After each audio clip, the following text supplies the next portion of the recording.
Halo, Stand Debaters. Ini Stand Debaters itu bukan? Halo? Halo. Ya, ya kayaknya bukan Stand Debaters yang asli nih kayaknya. Asli. Lagi makan, sorry. Oh iya. Shalom, bro. Bro, Halo, dari gereja shalom. mana, bro? Jangan tanya aku dari gereja mana. Jangan aku tanya dari gereja mana. Yang pertama aku tanya dulu dirimu. Kamu dari gereja mana? Tulis di bawah Berarti, itu. bukan dari gereja Bawang gitu. Tidak, kamu memang hebat. Sudah kamu arahkan semua otak orang. Menulis. Sekarang saya tanya, bro harus jujur juga. Dari gereja mana? Tulis. Biar kita... Assalamualaikum warahmatullahi wabarakatuh. Selamat datang kembali di channel Dodi Sefriadi.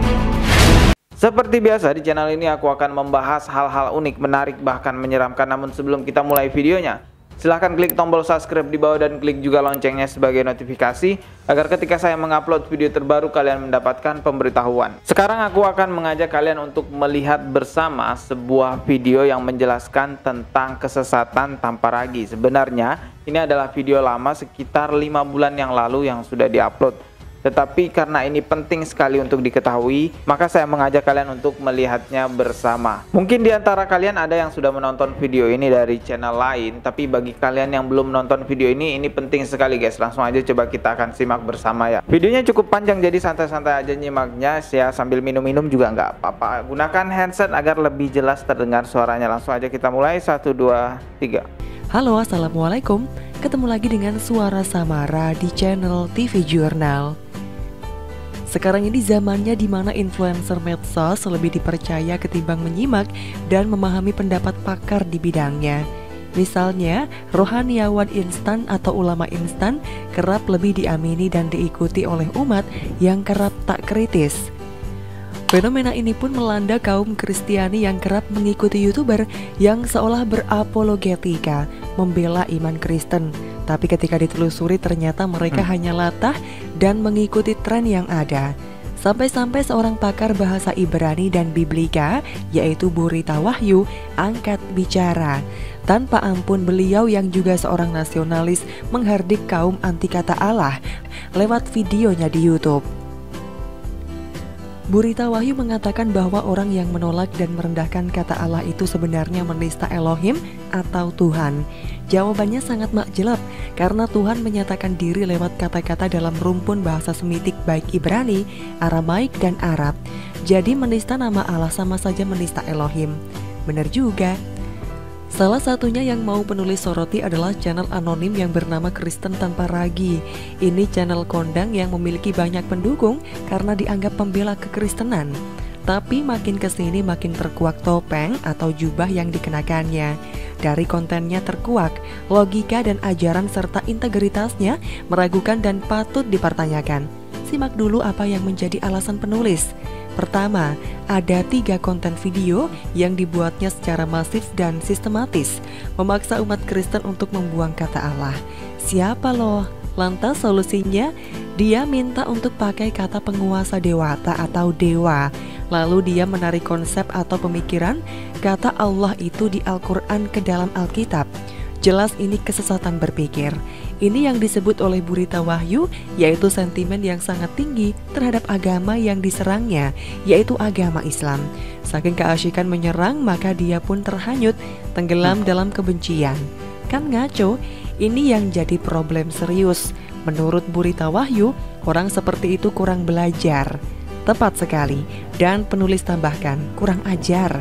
Karena bukannya fokus untuk menjelaskan iman Kristen dari Alkitab, tapi terus menggoreng dan menyerang dengan memakai ayat-ayat dari Al-Quran. Ini model apologetika yang sangat latah. Mau ikutan Christian Prince, tapi beda level dan ngapain juga harus ngikutin caranya dia. Ini orang yang gak punya identitas atau fondasi iman Kristen yang kuat. Kedua, dia memaksa untuk mengganti kata Allah dengan dewa. Itu fatal banget. Dia mengambil logika bahwa kata Elohim itu memiliki makna yaitu Tuhan yang maha tinggi atau maha kuasa. Benar. Tapi problemnya, dia mengatakan bahwa kata Allah tak cocok. Jadi yang cocok pakai kata dewa karena akan sama maknanya yaitu Tuhan yang maha tinggi. Ini adalah pemahaman yang picik. Kata dewa itu dari bahasa Sanskrit, dari deva, dan dipakai dalam konteks agama Hindu. Dewa dalam Hindu sendiri hanyalah lower gods, alias hanya pengantara. Jadi logika tanpa ragi itu jelas cocok logi dan koplak. Mau memuliakan dan meninggikan sosok pribadi Tuhan, tapi memakai kata dewa yang pemaknaannya bukan Tuhan yang maha tinggi, tapi ibaratnya Tuhan yang levelnya masih rendah. Nanti kalau ikuti logika tanpa ragi, coba aja berdoa atau nyanyi lagu rohani pakai kata dewa. Gak nyambung kan? Jadi makin terkuak orang ini sembrono, dan seorang ahli teologi yang benar pasti gak akan ngomong seperti itu.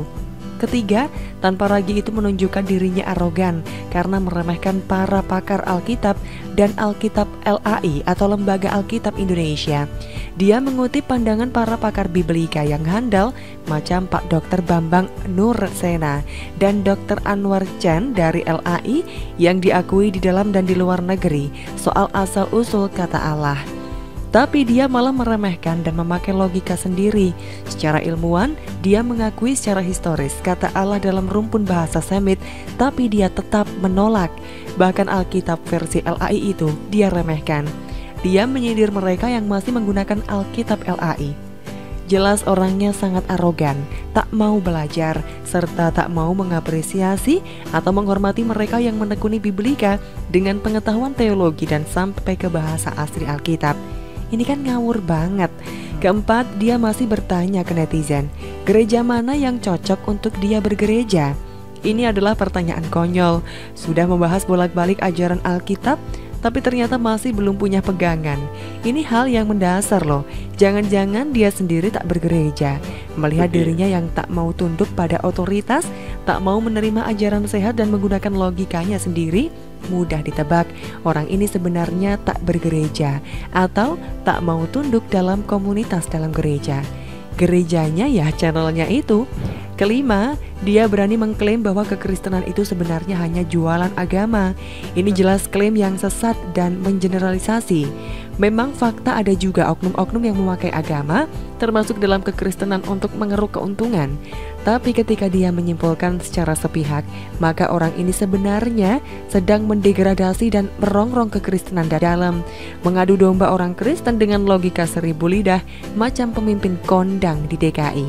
Padahal si channel tanpa ragi di setiap videonya menampilkan sejumlah rekening dan meminta sumbangan secara online. Doi juga menjual Alkitab versinya di Tokopedia dengan harga yang mahal. Jadi yang jualan agama Kristen adalah tanpa ragi sendiri yang tak berani tampilin mukanya. Jadilah orang Kristen yang smart dan bijak. Jangan mudah percaya dan mengamini setiap konten rohani dalam channel YouTube Kristiani. Para pembaca yang Kristen pasti paham bagaimana harus menyikapi channel tanpa ragi itu. Jangan mau dibodohi tanpa ragi. Begitulah kura-kura Seward. Bagaimana menurut Anda? Silahkan untuk tulis komentar di kolom komentar. Jangan lupa untuk like, subscribe, dan juga share. Samara pamit, wassalamualaikum warahmatullahi wabarakatuh. Waalaikumsalam. Bye. Oke guys, sampai situ videonya. Sangat jelas sekali penjelasannya ya, bahwa pemaparan ilmu agama di channel tanpa ragi itu sangat ngawur sekali. Hal tersebut bukan hanya dikatakan oleh orang-orang yang dari kalangan muslim, tapi orang-orang yang dari kalangan umat Kristen juga mengatakan demikian. Bahkan yang mengatakan adalah bukan orang yang tanggung-tanggung, yaitu Ibu Rita Wahyu Wulandari, seseorang yang menjalani program pendidikan di Universitas Ibrani Yerusalem dan Pusat Alkitab Israel. Bayangin, ini adalah orang yang belajar di pusatnya langsung Alkitab. Ya, sudah pasti akurat perkataannya bahwa apa yang disampaikan oleh tanpa ragi itu ngawur. Bukan hanya ngawur menjelaskan tentang Alkitab, melainkan juga banyak sekali di channel YouTube-nya yang menjelaskan tentang Al-Quran, namun penjelasannya tidak sesuai dengan yang sebenarnya. Kalau misalnya hal tersebut dilakukan di dalam sebuah perdebatan, mungkin tidak menjadi masalah. Tetapi ketika tanpa ragi menjadikan konten di dalam channel YouTube-nya penafsiran Al-Quran yang tidak sesuai dengan sebenarnya, ini bisa dijerat undang-undang berlapis. Mulai dari undang-undang ITE, undang-undang penodaan agama, sampai undang-undang penistaan agama pun bisa. Dan yang paling disoroti oleh banyak orang adalah tanpa ragi sangat takut sekali ketahuan identitasnya. Terlihat ketika dia menginterview banyak orang berasal dari gereja mana, tetapi ketika dibalik dia yang ditanyakan berasal dari gereja mana. Coba kalian simak video berikut ini. Halo, Stand Debaters. Ini Stand Debaters itu bukan? Halo? Halo. Ya kayaknya bukan Stand Debaters yang asli nih kayaknya. Asli. Lagi makan, sorry. Oh iya. Shalom bro. Bro, Halo, dari gereja halo. mana bro? Jangan tanya aku dari gereja mana. Jangan aku tanya dari gereja mana. Yang pertama aku tanya dulu dirimu. Kamu dari gereja mana? Tulis di bawah itu. Tapi bukan dari gereja bawang gitu. Tidak, kamu memang hebat. Sudah kamu arahkan semua otak orang. Menulis. Sekarang saya tanya bro harus jujur juga. Dari gereja mana tulis? Biar kita tahu. Bro, saya lagi survei. Iya, survei dirimu juga harus tertulis. Biar aku tahu juga. Lu dari gereja mana? Semua kau anggap orang bodoh, bisa kau giring-giring. Aku tak bisa. Jangan tanya aku dari gereja mana dulu. Oke, ya udah. Dari gereja mana? Oke, dari Stand Debaters saja. Enggak, kamu dari gereja mana bro? Tidak bisa. Bro, gini bro. Tidak bisa. Ini lagi Karena acara yang begini. punya, sebentar, Bro, dirimu mau menggiring jelaskan. kepada KBBI. Dirimu kan kayak aku berdebat. Sekarang kita berdebat. Kamu mengajak ke KBBI. KBBI itu bukan iman Kristen. Apalagi sampai Wikipedia. Tidak bisa begitu bro. Namamu harus tertulis juga. Yang pertama di atas harus namamu. Biar kami tahu. Kamu dari gereja mana tuliskan. Baru habis itu saya. Bro, gini. Ini kalau orang nggak mau tulis gereja pun juga nggak apa-apa bro. Tidak masalah. Ya udah namamu buat sini gereja mana. Gini bro. Biar aku tanya. Tuhan yang kamu sembah gimana? Tidak. Biar aku tanya. Tuhan yang kamu sembah gimana? Tidak bisa. Tunggal apa enggak? Kalau nggak mau ya sudah buat. Tidak bisa. Loh, kamu ngajak saya debat. Sekarang saya layani kamu debat. Tidak bisa. Kamu dari gereja mana? Ini Terus bukan saya forum tanya. debat, Seperti yang kamu tanya. Ya, sudah cukup jelas sekali menurut saya ya apa sebenarnya tujuan Tamparagi di dalam channel YouTube-nya, dan terlihat sekali bahwa Tamparagi ini memiliki sentimen khusus terhadap satu agama, yaitu agama Islam. Jadi umat muslim dan non muslim berhati-hatilah dengan channel tersebut. Pada dasarnya kita adalah umat beragama yang berbineka tunggal ika, bisa saling toleransi dalam urusan sosial, tidak mencelah satu sama lain. Namun hadirnya provokator seperti inilah yang seharusnya sudah ditindak oleh pihak yang berwajib. Oke, cukup sekian video kali ini, semoga bermanfaat. Masih akan ada banyak lagi video lainnya yang akan saya upload di channel ini. Klik tombol subscribe di bawah dan klik juga loncengnya sebagai notifikasi agar ketika saya mengupload video terbaru kalian mendapatkan pemberitahuan. Jika kalian sudah klik tombol subscribe-nya, kita akan bertemu lagi tetap di channel Dodi Septriadi. Sekian dari saya, wassalamualaikum warahmatullahi wabarakatuh.